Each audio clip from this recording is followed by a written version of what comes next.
Dios, gracias por esta mañana que podemos juntarnos, reunirnos. Gracias por cantar alabanza para tu gloria, Señor.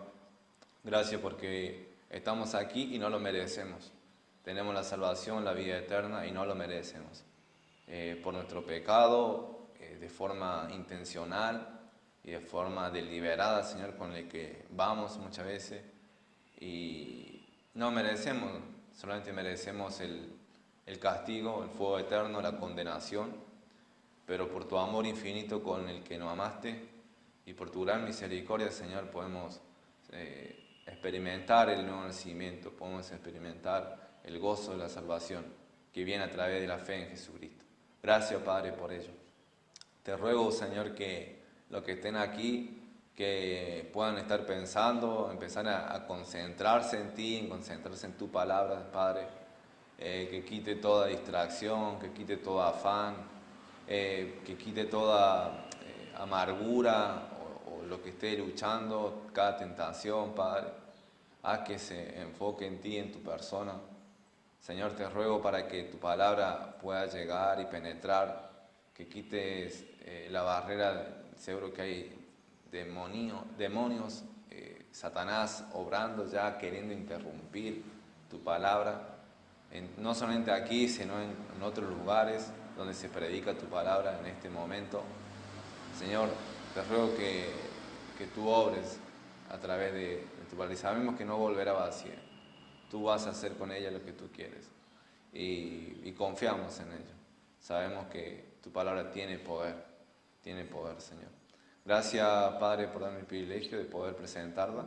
Y te pido, Señor, que pueda ser claro y que quede claro también el principio, los aspectos del amor que estamos viendo y que podamos aplicarlo a nuestra vida. Gracias, Señor. En nombre del Señor Jesús te lo pido. Amén. Amén. Bueno, el primer texto que vamos a ver 4, acerca del amor. Estamos viendo el amor de Dios, vimos el amor de Dios, pero ahora vamos a ver aspectos de qué, del amor. Aspectos del amor. Y son todos textos basados, hay un montón de pasajes que hablan acerca del amor, amor entre hermanos o el amor de Dios. Pero el primero que vamos a ver es el de 1 Corintios 13, 1 al 3. 1 Corintios 13, 1 al 3. Y antes vayan ahí a ese pasaje, pero primero quisiera decirle esto en forma de introducción. Primero que nada, quiero recordarle que Dios es, ¿qué cosa? Lo que vimos el domingo pasado. Dios es amor. Y que nosotros debemos amar a Dios. ¿Y a quién? Y a los hermanos. Y el que no ama a su hermano no es, ¿qué cosa? No es un hijo de Dios, no pertenece a Dios, no ha nacido de nuevo. La pregunta que surge, ¿podemos amar como Dios ama? ¿Podemos amar como Dios ama? La respuesta es sí. La respuesta es sí. No vamos a amar de igual manera que Dios ama, pero sí podemos amar como Él ama. ¿Por qué? Recuerden, es como si podemos... recuerden, es como, no es igual. Y en Romanos 5:5 nos dice, porque el amor de Dios ha sido derramado en ¿qué? En nuestros corazones. En nuestros corazones. ¿Por medio de quién? Por medio del Espíritu Santo que nos fue dado. Entonces, el amor de Dios ha sido derramado en nuestros corazones. Por eso podemos amar a Dios y amar al hermano como Él nos ama. Yo traje esto. Y esto es un incrédulo. ¿Lo ven? Acá está la cara, acá está la nariz. No, esto es un incrédulo. Si yo la aprieto, no sale nada. Hagan de cuenta que la esponja que lleva agua y detergente para poder limpiar. Entonces, esto no tiene nada. Y hagan de cuenta que esto es el amor. Esto es el amor de Dios. Entonces el incrédulo no tiene nada. ¿Por qué? Porque no ha sido derramado sobre él, sobre su corazón, el amor de Dios. No ha nacido, no ha sido declarado justo. Entonces, ¿qué hace? Nosotros también estamos en ese estado y no podíamos amar como Dios ama, de forma que Él entregó de forma sacrificada, de forma generosa y de forma desinteresada, como vimos en 1 de Juan el domingo pasado.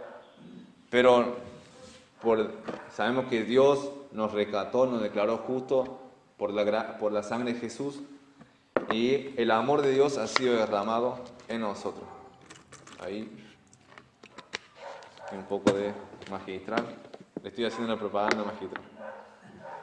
Recibimos después el patrocinio.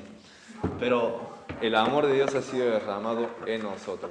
Entonces, de tal manera que podemos mostrar el amor, se refleja el amor. ¿Me entienden? Así. Ha sido derramado en nosotros, en nuestros corazones. Entonces podemos mostrar el amor de Dios por mostrarle el amor a nuestro Padre, primeramente, porque Él nos amó primero. No, pero no sea un problema. Ahí se lava, así se cae. Y también amor a nuestros hermanos y amor al prójimo. Podemos cumplir lo que dice Mateo 6, que dice: amad a vuestros enemigos. Comienza con eso, comienza con amar a nuestros enemigos. Después comienza diciendo bendecir, después dice orar por ellos, hacer bien a ellos. Y aún así el amor no es algo que se recibe a cambio, no es que si vos, el verdadero amor, el amor de Dios, no es que si vos me haces bien, yo también voy a hacerte bien y te voy a amar. No, el amor de Dios es algo que permanece aún en las malas, aún cuando recibimos mal. Eso es el amor de Dios. Como hizo Jesús. ¿Qué dijo Jesús cuando estaba en la cruz? Padre, perdónalos porque no saben lo que hacen. Eso pidió. Él demandaba que sus seguidores dieran bendición, y él, en el momento en que estuvo más difícil, en el momento de su agonía, él lo demostró, lo puso en práctica. Pero vamos a ver entonces 1 Corintios 13, 1 al 3. ¿Y por qué comencé con esto? Comencé con esto para que no haya como diciendo, pero yo no puedo. No, si sos hijo de Dios, sí podés amar. Sí podés amar como Dios ama. Ahora, si vos no podés y no querés, entonces es porque realmente no has nacido de nuevo. No hay nada de vos. No hay nada del amor de Dios en vos. Y entonces debes creer en Jesús como Señor y Salvador. Necesitas el Espíritu Santo para que haga esa obra en ti. Pero confío en el Señor que todos somos hijos de Dios y que el amor de Dios ha sido derramado en nosotros. Entonces podemos cumplir, podemos obedecer al Señor en ese aspecto. Dice 1 Corintios 13, 1 al 3. Sabemos que todo el capítulo habla acerca de qué cosa, del amor. Pero voy a quedar en versículo 1 al 3. El 4 al 7 siempre, en cada boda, en cada casamiento, o siempre es citado. Pero versículo 1 al 3 dice: si yo hablase lenguas humanas y angélicas y no tengo amor, vengo a ser como metal que resuena, o címbalo que retiñe. Y si tuviese profecía y entendiese todos los misterios y toda ciencia, y si tuviese toda la fe y de tal manera que trasladase los montes, y no tengo amor, ¿qué dice? Nada soy. Y si repartiese todos mis bienes para dar de comer a los pobres, y si entregase mi cuerpo para ser quemado y no tengo amor, de nada me sirve. Pero comencemos por versículo 1. Pero primero vamos a dar el contexto. Sabemos que capítulo 12, capítulo 14, habla también acerca de qué cosa? De los dones. De los dones. Tanto que los corintios querían tener, ¿no? Dones de lengua, dones de revelación, y que fueron utilizados en el primer siglo cuando la iglesia se estaba cimentando, se estaba poniendo las bases. Después sabemos que eso cesaron. ¿Por qué? Porque tenemos toda la palabra de Dios ya completa, tenemos todo el canon completo, desde Génesis hasta Apocalipsis. Pero en ese tiempo no tenían toda la Biblia. Pero en capítulo 13 hace un giro, es como, y uno dice, y sacándolo de contexto, podemos decir, se aplica principalmente el amor conyugal, digamos, versículo 4 al 7, como que todo lo aplicamos directamente entre el amor entre una esposa hacia su esposo y recíprocamente, pero no lo vemos como el amor ese amor tan fuerte en el contexto de la iglesia. Y es eso lo que se habla acá en el capítulo 13. Está hablando en el contexto de la iglesia local, amor entre hermanos. Y ese es el tipo de amor que deben tener los hermanos. Pero ¿era ese amor que practicaban los corintios? No tenían ese tipo de amor. ¿Por qué? Porque ellos estaban llevando sus juicios, sus problemas que involucraban asuntos legales, ¿hacia dónde? ¿Lo resolvían entre ellos? No, lo llevaban ante jueces o medios seculares para poder resolver eso. Y el testimonio que daban era feo, totalmente horrible. Y además había envidia, había celos, había contienda, permitían pecado, pero el permitir eso, el no practicar la disciplina, ¿qué pasa? Es una falta de amor. Porque sabemos que Hebreos 13 dice que el padre, el que ama, ¿qué pasa? Disciplina. Y la iglesia también debe practicar disciplina para mostrar amor. Es una muestra de amor. Entonces, la iglesia de Corinto no tenía. Pero ¿qué preferían ellos? Hablar en lengua. Preferían los dones así como llamativos. Y el amor estaba olvidado. Dice el versículo 1: si yo hablase lenguas humanas y angélicas y no tengo amor, vengo a ser como metal que resuena o címbalo que retiñe. ¿Qué quiere decir cuando dice metal que resuena o címbalo que retiñe? Es decir, se hace solamente un ruido. Alguien que hablaba en lenguas y que no tenía amor era eso, un objeto inanimado. En cultos paganos se usaban, y los corintios, si hablaban sin amor, no era más que el ruido que se hacía en los cultos paganos. Es decir, cuando en esa época se utilizaba ese metal, esos instrumentos, para poder acompañar el culto pagano. El Pablo dice, miren, si ustedes hablan en lengua, angélica, lo que quieran, si ustedes hablan de esa manera y no tienen amor, son igual, no son más que los inconversos, no son más que los mundanos que hacen todo ese ruido, todo ese espectáculo, que no son más que ellos, porque no tienen amor. No sé si me van captando. Es decir, de nada le valía tener ese don si no tenían amor. Son solamente un objeto que solamente larga ruido, es vacío. Versículo 2: y si tuviese profecía y entendiese todos los misterios y toda ciencia, y si tuviese toda la fe de tal manera que trasladase los montes, y no tengo amor, nada soy.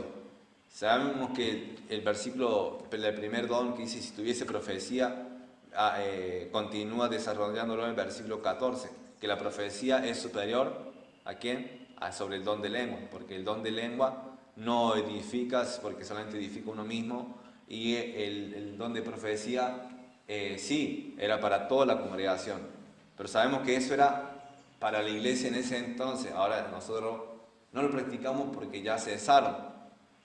Pero ¿qué dice aún así Pablo en ese versículo 2? Y si tuviese profecía y entendiese todos los misterios y toda ciencia, está refiriéndose a los dones acerca del discernimiento. Y si tuviese toda la fe, ¿saben que cuando dice toda la fe, está refiriendo no a la fe salvadora o a la fe en que uno está perseverando, como dice Romanos 1:17, como está escrito, más el justo por la fe, ¿qué cosa? Vivirá. Sabemos que es salvo por fe, es justificado por fe, pero también va caminando, perseverando por la fe. Pero acá esta fe se refiere a una fe como el don de intercesión. ¿Qué dijo Jesús cuando estaba en Mateo 17:20? Esto es por causa de la fe, que si tuvieres, pero si tuvieres una fe como un grano de mostaza, y dijera a este monte que se mueva a aquel lado, ¿qué iba a suceder? Se va a mover. ¿Por qué? Porque tenían fe. Entonces, acá también en capítulo 12, versículo 9, dice, versículo 8 voy a leer: porque a este es dada por el Espíritu palabra de sabiduría, a otro palabra de ciencia, según el mismo Espíritu, el mismo don que se refiere ahí, lo que leímos recién. Y versículo 9, a otro fe por el mismo Espíritu. Entonces es el mismo don que está refiriéndose Pablo, ahí en versículo 2. Pero es eso, pero aún, ten los dones de profecía, ten los dones de discernimiento, ten el don de fe, de interceder con mucha fe en Dios. Pero si tenés todo eso de tal manera que trasladase los montes, como dijo Jesús, y no tengo amor, ¿qué pasa? Nada soy. ¡Wow! Es como que Pablo llena todo eso, una bolsa de los mejores dones, o ellos que estaban, sí, espectaculares, porque mover un monte hacia el otro, voy a decir, ¡wow! Quedas impactado. Pero si no tenés amor, dice Pablo, es como, no son nada, lo tirás, no sirve. Si no tenés amor, no sirve, nada sos. Y versículo 3 continúa, y si repartiese todos mis bienes para dar de comer a los pobres, y si entregase mi cuerpo para ser quemado, y no tengo amor, de nada me sirve. Es decir, las personas que entregan, que hacían obras de caridad ahí en la iglesia, y si se ofrecían como martirio, ¿saben lo que es martirio? Es decir, mártir, morir por la fe, es lo que hacen muchos cristianos, lo que hacen muchos cristianos en el Oriente Medio. Le dicen, niega a Cristo. Le dicen, no puedo negar a Cristo, mi Señor. No vas a negar a Cristo, vas a morir. Lo matan o lo torturan. Y entonces, eso es un mártir, muere por la fe que tiene en Jesucristo. Pero dice, y si entregase mi cuerpo para ser quemado y no tengo amor, de nada me sirve. También, si entregase su cuerpo para solamente, y es algo extremo eso, de dar tus bienes, de ofrecer tu vida, pero si no tenés amor, eso puede ser con motivos egoístas. Puede ser para, hacerme ver, para quedar bien, o sea, para que mi nombre quede grabado, morí por algo, morí por una causa, y aún ese es motivo egoísta. Entonces, Pablo dice, y si no tengo amor, de nada me sirve. Si no tenés amor, de nada me sirve, es decir, no hay beneficio espiritual, no hay edificación, no hay beneficio para la otra persona, para el hermano, de nada me sirve. Y sobre todo, principalmente cuando habla me sirve, está hablando de primera persona, nada te sirve, no te edifica, no hay beneficio espiritual. Entonces vemos que eso se vio muchas veces en cuarentena, ¿no? O tal vez siempre ha habido, pero se ha visto mucho en cuarentena. ¿No han visto esos memes que ponían la bolsa y se sacaban una selfie con una persona que estaba en necesidad y acá ayudando, y sacaban la foto y entregando? Todo, algunos va juzgando motivaciones, pero era como que era evidente de que la persona lo hacía solamente ¿para qué? Para sacar la foto y subir en su estado, subir en su muro, y para que la persona diga, oh, qué bueno, qué bueno. Y se ve, muchos hicieron eso, digamos, que sacan fotos y se ven así memes que muestran eso. ¿Qué dijo Jesús acerca de hacer ese tipo de obras que son buenas, pero con la motivación equivocada? Mateo 6, versículo 1 y 2. Mateo 6, versículo 1 y 2. Guardaos de hacer vuestra justicia delante de los hombres, para ser vistos de ellos. De otra manera no tendréis recompensa de vuestro Padre que está en los cielos. Y versículo 2 dice, cuando pues des limosna, no haga tocar trompeta delante de ti, como hacen los hipócritas en las sinagogas y en las calles, para ser alabados por los hombres. De cierto os digo que ya tienen su recompensa. Mas cuando tú des limosna, no sepa tu izquierda lo que hace tu derecha, para que tu limosna en secreto y tu Padre que ve en los secretos te recompensará en público. Pero ahí dice el fin por el cual hacían los hipócritas, mayormente los fariseos, los escribas, los religiosos. ¿Cuál era su motivación? ¿Cuál era su propósito por el cual hacían su justicia de forma evidente? ¿Por qué? ¿Por qué lo hacían? ¿Para qué? Para ser visto de ellos, Después versículo 2 dice, para ser alabados por los hombres. Es decir, ellos cuando tocaban trompeta, para decir, uy, estoy diezmando, estoy echando una limona a aquel necesitado. Ellos lo hacían para ser vistos, lo hacían para ser alabados, lo hacían con esa motivación. Y vemos que es similar. Si repartís todos tus bienes, para de comer a los pobres, y si entregas tu cuerpo para ser quemado, y no tenés amor de nada, es decir, eso es en vano. Eso es como se va a hacer, como muestra en 1 Corintios 3, que hay obras que son de oro, de plata, pero hay otras que son de ¿qué? De madera, de heno, y de qué más, y de hojarasca. Es decir, y después cuando se pruebe en el fuego, ¿qué es lo que se va a quemar? La madera, el heno y la hojarasca.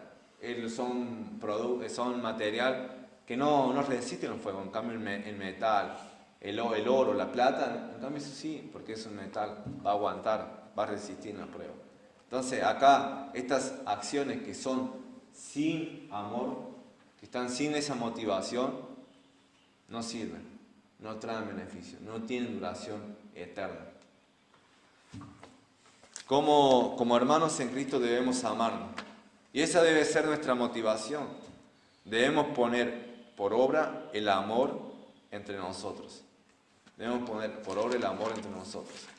Bueno, ese es el primer pasaje. El segundo pasaje, Juan, capítulo 21, versículos 15 al 18.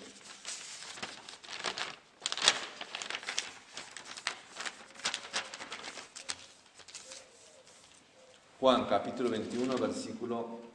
Es un pasaje que ya lo vimos, pero de otra perspectiva, hablando acerca de la omnisciencia de Dios, omnisciencia de Jesús.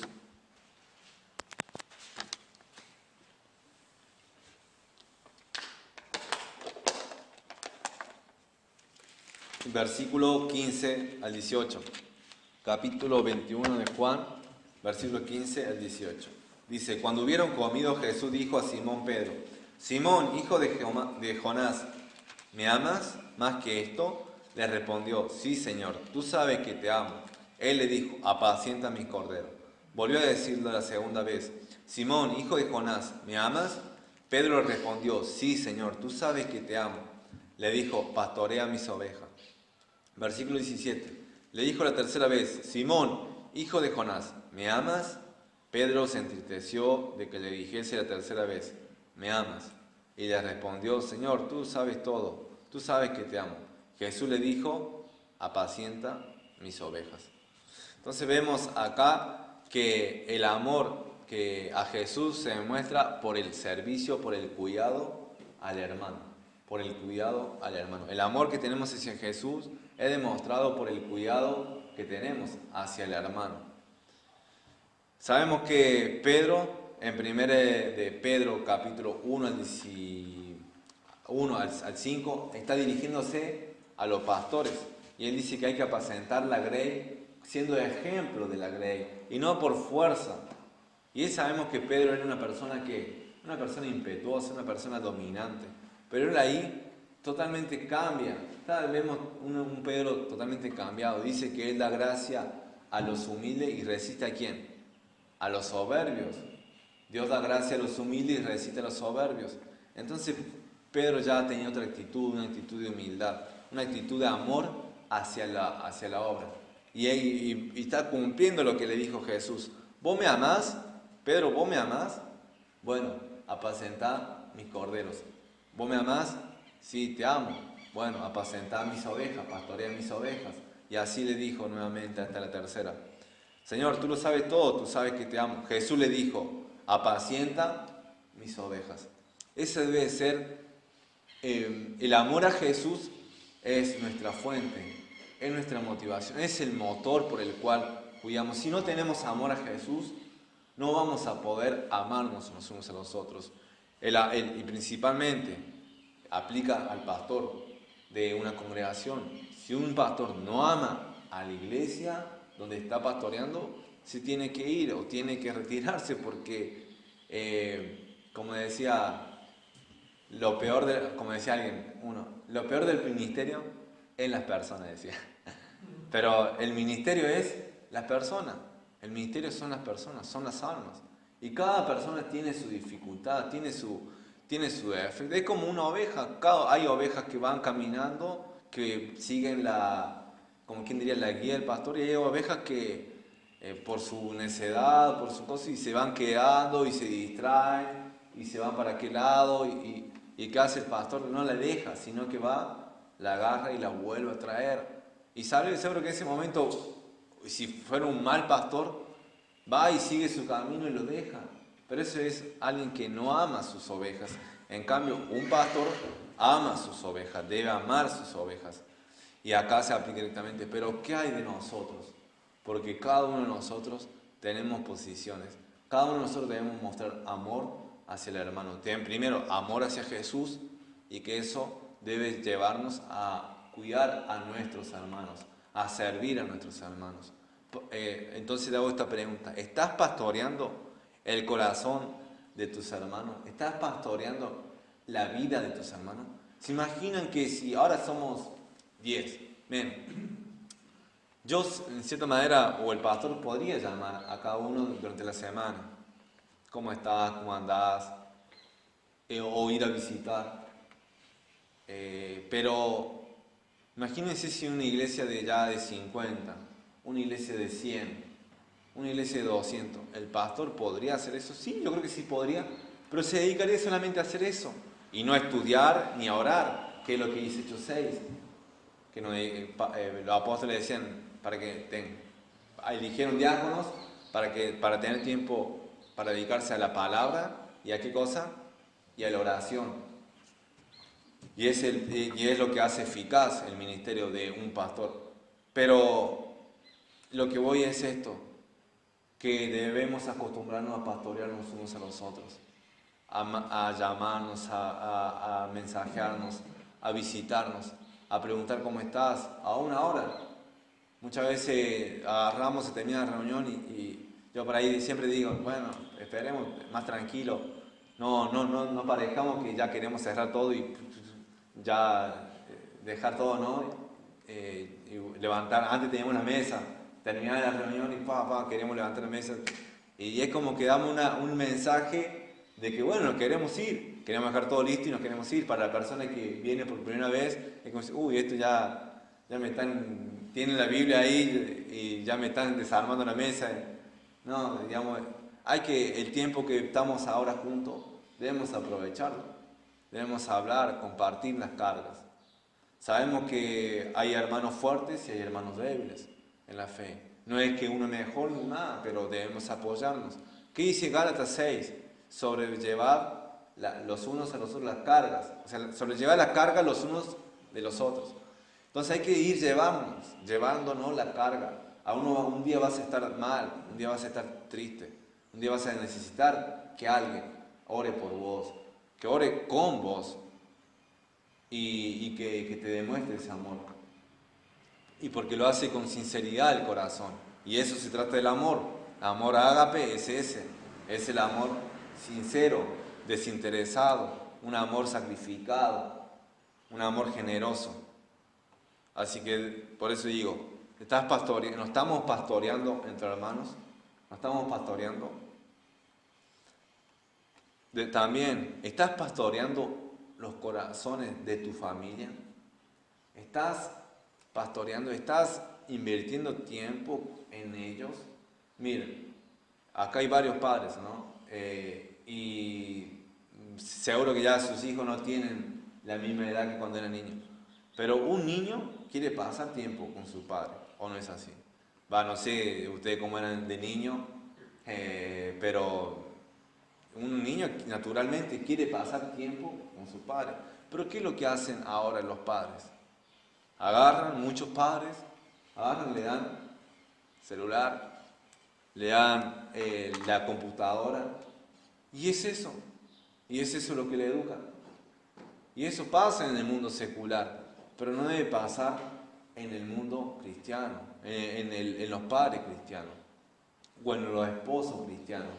Deben dedicar e invertir tiempo en sus esposas, tiempo de calidad. Jesús, ¿se imaginan a Jesús? Solamente, él decía que estuvo ¿cuántos años con los discípulos? Por lo general damos por sentado que eran 3, pero eran menos. Pero la cuestión es que él pasaba todo el día con ellos. Comían juntos, cenaban juntos, caminaban juntos, hacían milagros. Jesús hacía milagros entre ellos, después le da autoridad para que vayan a hacer milagros. Pero ellos pasaban tiempo con ellos. Él pasaba tiempo con ellos. Él invertía. Él no solamente agarraba y decía, bueno, me siento acá y bueno, es así lo que se va a hacer, Pedro, así se hace, así se hace así, no se hace así. O no le decía a Andrés, bueno, hace esto, hace aquello y listo. Y no es que estaban en fila y recibiendo la instrucción de forma solamente que Jesús le hablaba, sino que era una cuestión que andaban ellos juntos, caminando, iban de un lado para el otro, pasando tiempo. Y Jesús tenía, ¿qué cosa? Paciencia, mucha paciencia, sobre todo ¿con quién? Con Pedro, ¿no? No, pero siempre le damos más a Pedro. Pero con todos tenían paciencia. Y aún ese Jesús le exhortaba, le dicen, hombre de poca fe, ¿no se acuerdan que yo con 5 panes, 5 panes, 2 peces, y di de comer a más de 5.000 personas, y ahora ustedes están diciendo, ¿qué vamos a hacer? Puedo hacer lo mismo, puedo hacer multiplicar, ¿qué tienen desconfianza en mí? Y no entendían, y cuando Jesús le dice que cómo iba a morir el Hijo del Hombre, y ellos seguían discutiendo hasta la última cena, por quién quería ser el mayor, quién quería ser el primero, y Jesús agarra, saca el agua y empieza a lavar los pies. Tenía paciencia Jesús, lo demostraba su amor con su tiempo y también con su paciencia hacia los discípulos. Entonces, si sos padre o si sos abuelo o lo que sea, algo de tu familia, si estás influenciando a alguien que está creciendo, ¿por qué digo abuelo o abuela? Timoteo, ¿de quién aprendió la fe? De su madre Eunice, pero también de su abuela Loida. Muy bien, gracias. Su abuela Loida y su madre Eunice. Entonces, vos donde estés, en tu hogar, quien esté ahí, debe mostrar el amor. La otra vez escuchaba de una historia de que había un padre que todos comían con miedo delante del padre. Y había una sensación de tensión, de miedo. Y me imagino que ese no habrá sido el único hogar, deben ser muchos hogares así. Pero no debe ser así en el caso de los cristianos. Deben pasar tiempo, y no solamente de estar ahí arriba y solamente diciéndole, sino pasar tiempo con ellos, con los hijos.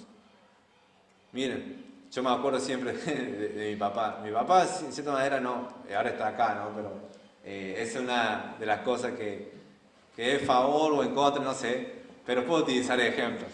Y mi papá, la verdad que nunca, creo que no recuerdo, que haya jugado al fútbol conmigo cuando era niño. Pero ya cuando empezaba a venir a la iglesia y empezaba a asistir, me acuerdo que yo hice algunas veces, organicé un partido de fútbol, eran lo de la iglesia y también eran otros, pero mayormente querían que vengan a la iglesia para jugar contra mis compañeros de trabajo. Y bueno, y empezaba a buscar, ¿no? Empezaba a buscar quién quiere jugar. Y le decía a mi papá, va a venir, pa. Y decía, uy, bueno, dale. Y él como que le insistía, pero bueno, la cuestión que fue, yo decía, no va a venir, pero vino él, creo el Pastor Barry, estaba otro chico más, y la cuestión que, no, eran en ese tiempo trabajaba en la panadería, eran todos flaquitos y la verdad que nos hacían por acá, y teníamos un arquero bueno, pero todos chocaban en el palo, se iban al lado, el arquero atajaba. Era como que estar metido, y la que jugamos en contra, o sea, ¿qué sería? Jugada de contra, hacíamos los goles. En ese tiempo mi tío estaba afilado y metía los goles, la que tenía los metía. Pero me recuerdo una jugada donde donde tiraban pared, pasaban y parecía el Barcelona el otro. Pero hay una jugada donde tira como una pared y la pelota pasa al lado, y mi papá estaba acá y la pelota empieza a pasar ahí. ¿Y qué hace? Mi papá se quería tirar como cuando tenía 20 años, o sea, quería hacer el Mascherano, y dice, bueno, voy a interceptar.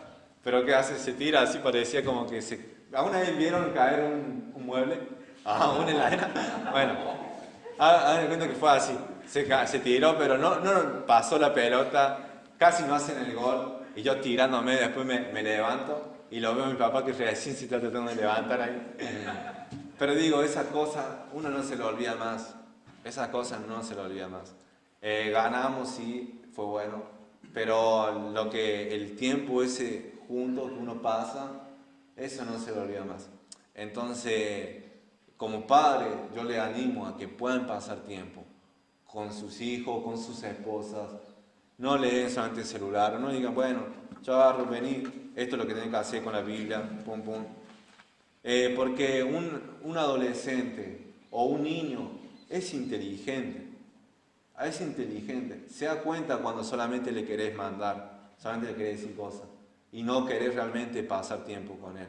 Pasa mucho eso, porque muchas personas se empiezan a entrar en drogas, entran en esto y teniéndolo todo, tienen todo. Su padre le paga carrera, le paga esto, pero ¿saben lo que le falta? Le falta amor del padre, porque nunca se lo demuestra. El padre agarra, hace la suya, trabaja, se va muchas veces están divorciados, están peleados. Entonces, le animo a que puedan pastorear. Amás a Jesús, pastoreen su familia. Pastoreen su familia porque la van a perder.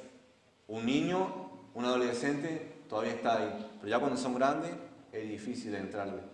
Entonces, pastoreen a su familia, a sus esposas, ya de temprana edad. Y bueno, y orar por ellos, orar por la salvación de ellos. Primero de Juan, este es el tercer pasaje. Primero de Juan, capítulo 2, versículo 15 al 17. Primero de Juan, capítulo 2, versículo 15 al 17. Primero de Juan, capítulo 2, versículo 15 al 17 dice: No améis al mundo, ni las cosas que están en el mundo. Si alguno ama el mundo, el amor del Padre no está en él.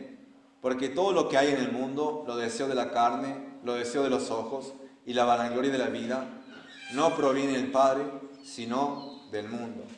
El mundo pasa y su deseo, pero el que hace la voluntad de Dios permanece para siempre.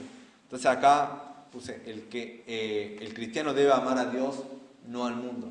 Debe amar a Dios, no al mundo. El que ama al mundo, ¿qué dice el pasaje? No tiene el amor del Padre. No está en él. Y amor acá significa, se utiliza agapete y viene de agape y utiliza todo ese amor que es el amor en el cual significa afecto y devoción. Es decir, la persona que no tiene el amor del Padre y que ama al mundo, ama con afecto y con devoción ¿a qué cosa? Al mundo, al sistema organizado, al sistema que va en contra de Dios.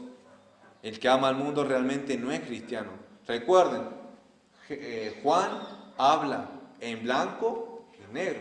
No hay término gris. Él dice, vos no tenés amor por tu hermano, no sos cristiano, no sos nacido nuevo, no sos hijo de Dios. Vos decís que que estés en comunión con la luz, pero andás en tiniebla, no, sos un mentiroso. Entonces acá vemos otra vez que Juan está hablando así, también acerca directamente de ¿quién? De los falsos maestros, que decían que tenían amor por Dios, pero realmente tenían ese amor hacia el mundo, la filosofía del mundo. Ellos querían seguir, tener un conocimiento que venía de de la ciencia griega, de la filosofía griega, que iba en contra de ¿quién? De Dios. Entonces no podía estar bien con Dios y bien con el mundo.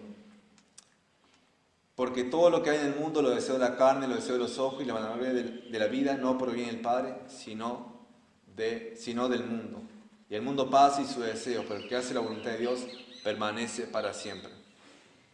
Sabemos que Mateo 10, 37, 39, Lucas 9, 23, 25, Jesús habla también en términos radicales, en términos blanco y negro.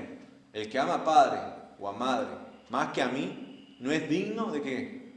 De mí. Y el que ama a hijo o a hija más que a mí, no es digno de mí. Y voy a decir, wow, ¿cómo voy a no amar a mi madre? ¿Cómo voy a amar a mi papá? ¿O amar a mis hijos? ¿O amar a mi esposa? ¿O a mi esposo? Pero dice Jesús, si tu amor por ellos es más grande que el amor hacia mí, vos no sos digno de mí. Vos no sos digno de mí. Entonces, el amor hacia el Padre es lo principal. El amor hacia Dios es la principal evidencia de que uno es nacido de nuevo. Ahora, podemos decir, bueno, ¿qué pasa con aquellos que se alejan, aquellos que se van?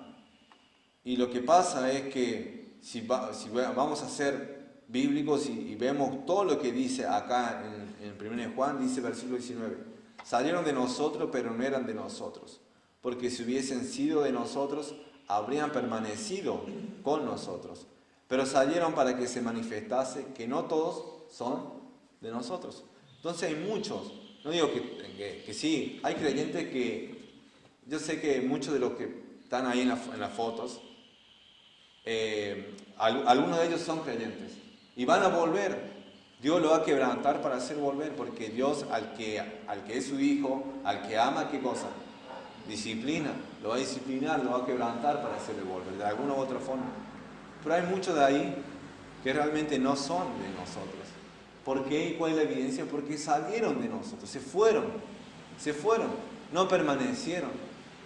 Entonces, se ve realmente en el que realmente ama a Dios va a permanecer. El que ama al mundo y decimos, no, amó al mundo más, se fue al mundo más, quiso más al mundo que a Dios.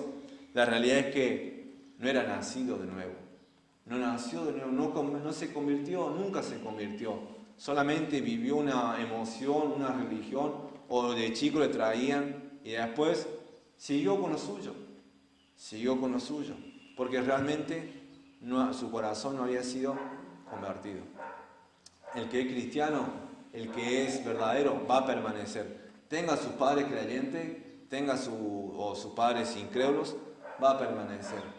Miren, ahora nosotros vinimos, yo sé que algunos están de vacaciones y se van, después quedan excomulgados. Pero pasan tiempo, eso es bueno, disfrutan sus días, pero hay algunos que cuando llueve ya no, a la iglesia no. Pero cuando vamos a trabajar, sí, tenemos que estar. Y para ir a trabajar y llegar temprano, sí, llegamos temprano, pero para la iglesia no. Entonces vemos en la balanza cuál es más importante. Entonces, si somos verdaderamente creyentes, lo vamos a demostrar. Sabemos que yo personalmente tengo mucho que mejorar, muchísimo que mejorar. Darle valor que realmente necesito, que realmente estoy tratando, por eso también me he visto así. Darle el significado que realmente significa la reunión, es juntarnos como iglesia. Hay que darle lo que realmente significa, lo que es bíblico. Pero lo que voy es esto, que nosotros vamos a permanecer, aún no llueva, haga calor, no haga calor, vamos a estar. Y la persona que dice, no quiero ir, y ya deja de ir, deja de asistir, deja de venir, y pasa un mes, pasa 2 meses, ¿saben qué? Realmente esa persona, si no permanece, realmente es muy probable, muy posible, que realmente diga lo que diga Juan, que no permaneció en nosotros, no eran de nosotros. No es que pertenecían a nosotros, no, nunca pertenecieron, nunca fueron de lo nuestro. Así que nosotros como creyentes no debemos caer en la tentación de que el mundo es bueno e inocente, porque va en contra de Dios. va en contra de Dios. Va en contra de Dios. Saben que muchas veces nosotros aprendemos y adoptamos filosofía mundana a través de, primero, yo creo que la televisión hace un par de años atrás era muy utilizada, ahora no sé, creo que la computadora o el internet, ¿no? Pero antes toda la familia estaba detrás del televisor. Se comen, ¿y dónde está el televisor? Ahí, ¿no? Y si no tenía televisor era como, bueno, no tenía vida en la casa. No conocemos otra cosa más que el televisor. Pero en la televisión, los contenidos que pasaban ya, y ahora no sé, yo me acuerdo de 2013, 2010, que ya a las 3 de la tarde ponían novelas y con escenas que antes lo pasaban, no sé, ni a las 10 de la noche, ni a las 11 de la noche lo pasaban. Pero lo mismo, lo pasan. Y a esa hora los chicos ven y están ahí. Y nosotros también, padre, bueno, se aman y se acuestan y hacen lo mismo, hacen hacen lo normal que hacen dos personas que se aman y se acuestan y uno engaña a su esposo, otro engaña a su esposa. Y digo, cuando se acuestan, ellos le dicen hacer el amor, pero antes del matrimonio. Y eso no es hacer el amor, eso es tener relaciones sexuales, es satisfacer sus pasiones fuera de los parámetros divinos. Entonces, y vemos otro materialismo, vemos humanismo, y todo por los sistemas utilizados por Satanás, como la televisión o el internet. Entonces tengamos cuidado, no caigamos en la tentación de que es inocente, de que es es algo bueno. No. Debemos alimentarnos más de qué cosa? De la Biblia. Miren, tuvimos, ¿cuánto tiempo la humanidad estuvo sin televisión, sin internet? Alrededor de 4.000, 5.000 años, un poquito más. Y ahora no podemos vivir sin eso. O sea, no digo que vamos a tirar nuestros celulares y romper nuestros televisores, pero podemos pasar más tiempo en la palabra. Si los santos hombres de Dios pasaron más tiempo en la palabra, nosotros también tenemos el mismo espíritu. Entonces debemos amar más a Dios que amar al mundo. Y por último, ya para cerrar, finalizar, Lucas capítulo 7, versículos 36 al 50. Lucas capítulo 7, versículo 36 al 50.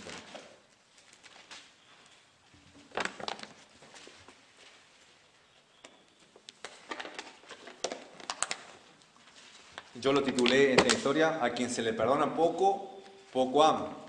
Así, a quien se le perdona poco, poco ama. Y eso es lo que utilizó Jesús.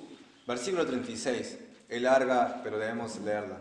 Dice, uno de los fariseos rogó a Jesús que comiese con él, y habiendo entrado en casa del fariseo, se sentó a la mesa. Entonces una mujer de la ciudad, que era pecadora, al saber que Jesús estaba a la mesa en casa del fariseo, trajo un frasco de alabastro con perfume. Versículo 38 de capítulo 7 dice, y estando detrás de él, a sus pies, llorando, comenzó a regar con lágrimas sus pies, y los enjuagaba con sus cabellos, y besaba sus pies, y los ungía con el perfume. Cuando vio esto el fariseo que le había convidado, dijo para sí, si fuera profeta, conocería quién y qué clase de mujer es la que le toca, que es pecadora. Entonces respondiendo Jesús le dijo, Simón, una cosa tengo que decirte. Y él le dijo, di maestro. Un acreedor tenía 2 deudores. El uno le debía 500 denarios y el otro 50. Y no teniendo ellos con qué pagar, perdonó a ambos. Di pues, ¿cuál de ellos le amará más? Respondiendo Simón dijo, pienso que aquel a quien perdonó más. Y él le dijo, rectamente has juzgado. Y vuelto la mujer dijo a Simón, ¿ves a esta mujer? Y bueno, antes de que Jesús siga, ¿entendieron algo lo que leímos? Es decir, la historia que dice Jesús es que una persona a quien le debían había un amo que le debían dos personas. Uno le debía 500 y el otro le debía 50. Y como no tenían con qué pagar, ¿qué le hace el otro? Lo perdona. Bueno, le dicen, bueno, ya está, ya fue saldada su deuda, no tienen que pagar. Y le hace esta pregunta, Jesús, ¿a quién crees que le ama más? ¿Al que se le perdonó 500 o al que se le perdonó 50? ¿Qué dice el fariseo Simón? Y al que se le perdonó más, ese creo que va a amar más.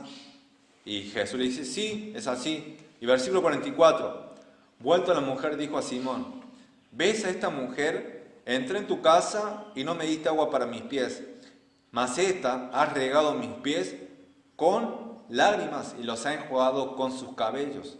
No me diste beso, mas esta de que entré no ha cesado de besar ¿mis qué? Mis pies. No ungiste mi cabeza con aceite, mas esta ha ungido con perfume mis pies. Por lo cual te digo que sus muchos pecados les son perdonados, porque amó mucho, mas aquel a quien se le perdona poco, poco ama. Y a ella le dijo, tus pecados te son perdonados. Y los que estaban juntamente sentados a la mesa comenzaron a decir entre sí, ¿quién es este que también perdona pecados? Pero él le dijo a la mujer, tu fe te ha salvado, ve en paz. Lo que voy es que a la persona que le fue perdonada una gran deuda, ese ama más. La mujer tenía fe y amó mucho. Sabemos que inmediatamente vio a Jesús y ¿qué hizo? Se largó a llorar, empezó a ir a sus pies. Y aún, porque ella sabía que era una mujer, ¿qué cosa? Pecadora. Seguramente era una ramera, una prostituta o algo por el estilo. Y vio a Jesús, vio santidad, vio que Jesús no rechazaba a los que eran como él, a los que eran como ella, y agarró y fue a Jesús, su único medio de salvación, su único medio de limpieza que podía tener.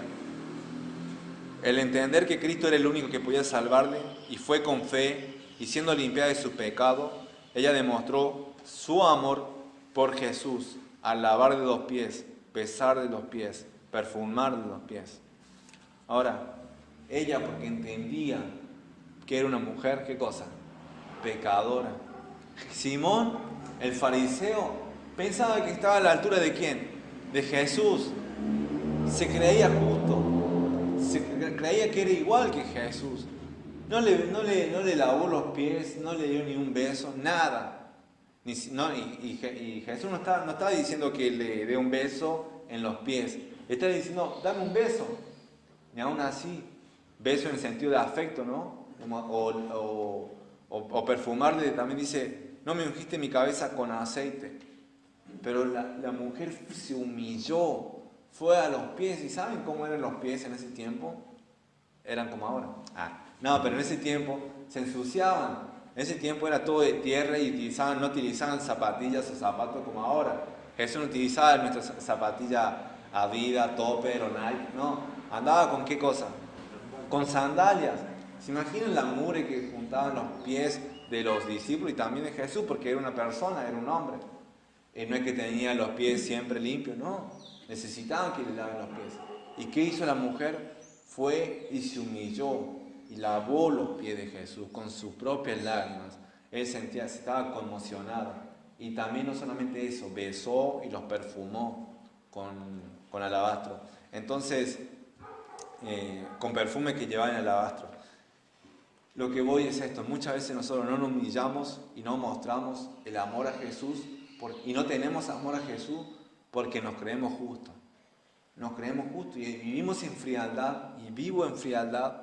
¿Por qué? Porque no dimensiono la deuda que me fue pagada. Jesús utilizó eso, esa ilustración, esa parábola para decir, miren, aquel a quien se le perdona más va a amar, más va a amar. En cambio, si vos crees que te fue perdonado un pecadillo, un pecadito así, no, para Dios todo pecado es ¿qué cosa? Igual, es igual delante de Dios. La mentira y el asesinato, ¿es más el asesinato que la mentira para Dios? No, es lo mismo. porque Él es santo, Él es infinitamente santo. Entonces nosotros tenemos una frialdad y tenemos un amor tibio por Jesús porque creemos que no se nos fue perdonada una gran deuda.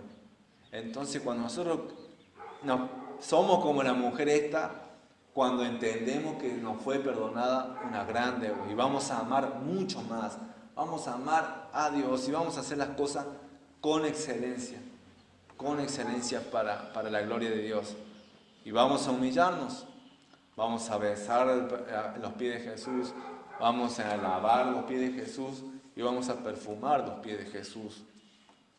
Porque sabemos que nos fue perdonada una gran deuda. ¿Fuiste perdonado por Jesús? ¿Fuiste perdonado?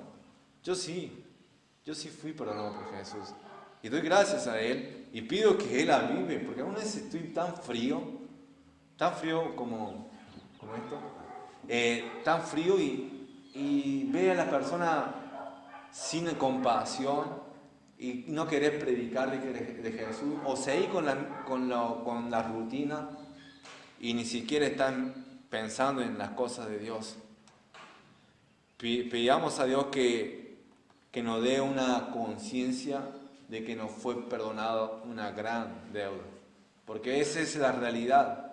Si somos salvos por la fe en Jesús, si somos salvos por eso, realmente nos fue perdonada el castigo de Dios, el castigo eterno. Jesús fue a la cruz por nuestros pecados.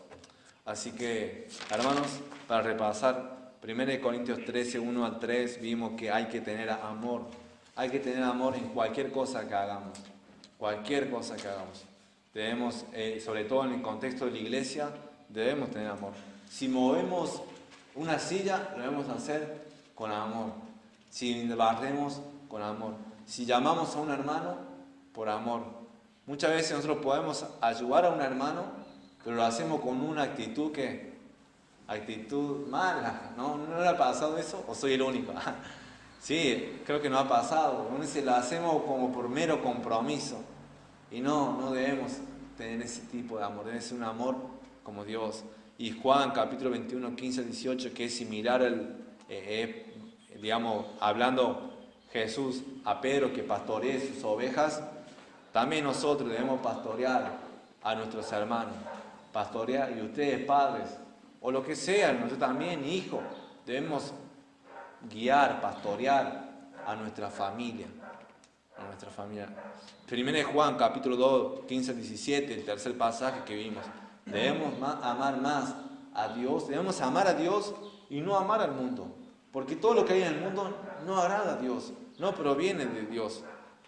Y debemos tener cuidado con qué nos alimentamos. ¿Nos alimentamos más de las cosas del mundo o de la palabra de Dios? Porque eso va a cambiar nuestra forma de pensar.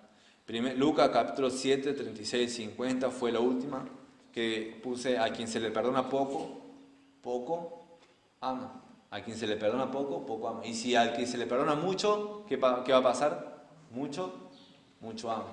¿Qué es eso de las personas que le perdonan un poco? Si son una persona a la que le perdona un poco, debes orar para que Dios te haga ver y te haga dar cuenta de que realmente no fue perdonado un pecado así. Fue un pecado inmenso que llevó a Jesús a la cruz. Y eso nos debe mover a tener un amor, paz, compasión a Jesús. Que no tengamos temor de humillarnos delante de otros por Jesús. De declarar el nombre de Jesús cuando estamos en contextos oscuros, contextos incrédulos, impíos. Yo soy cristiano, a mí me salvó Jesús. Y yo lo que lo hago para la gloria de Dios. Y las personas se van a quedar ahí, un religioso. Y después te van a preguntar, van a recurrir a vos cuando tengan necesidad, cuando sepan qué va a pasar después de la muerte. Busquemos a Jesús y amemos más a Jesús. Amén. Amén. Que sea ese nuestro sentir. Oremos. Dios, gracias por este tiempo. Gracias, Señor, por todas las cosas que leímos, todos los pasajes que leímos. Y hay muchos mandamientos, verdades que debemos aplicar, Padre. Pero principalmente te doy gracias porque el amor tuyo, el amor de Dios ha sido derramado en nosotros. Entonces debemos luchar para poder obedecer tu palabra, porque hay está la carne en nosotros, pero el amor de Dios, tu amor ha sido derramado en nosotros. Podemos vencer, el Espíritu Santo mora en nosotros. Te pido, Señor, que nos ayudes a hacer cualquier cosa, pero hacerlo con amor a ti, no por motivo egoísta, no para ser visto. Te pido, Señor, que pastoreemos la vida de nuestros hermanos, de nuestra familia, Señor. Hay muchos hogares destrozados porque los padres o las madres no han tomado el rol que deberían tomar. Te pido, Señor, que levante una generación de padres y madres piadosas para la gloria y honra de tu nombre. Señor, tú lo vas a hacer. También, Señor, gracias por el pasaje de 1 Juan, capítulo 2, 15 al 17, que nos dice que no debemos amar al mundo. Si amamos al mundo, el amor tuyo no está en nosotros. Realmente no te pertenecemos. Pero gracias a ti, te amamos, Padre. Te amamos, no porque nosotros amamos primero, sino porque tú nos amaste primero. Ayúdanos, Señor, a rechazar al mundo y no ser seducidos por los placeres temporales del pecado. Y por último también, Señor, ayúdanos a darnos cuenta de que se nos fue perdonada una gran deuda, una deuda que no podíamos pagar, de tal manera que podamos ser como esa mujer que era pecadora, pero lavó los pies de Jesús, los perfumó, los besó, y no como el Simón, el fariseo, que creía que era justo y que no le hacía nada a Jesús. Creía que estaba igual que Jesús. Ayúdanos, Padre, a ser como esa mujer, a humillarnos delante de ti, a amarte mucho, Padre, porque nos fue perdonado mucho. Gracias, Señor, por mis hermanos. Te pido que nos ayuden esta semana. Siempre hay dificultades y pruebas, pero tenemos la promesa de que tú estás con nosotros cada día, cada momento y en cada lugar. Te alabamos, Padre, por eso. Danos el gozo de la salvación. En nombre del Señor Jesús te lo pido y te agradezco. Amén.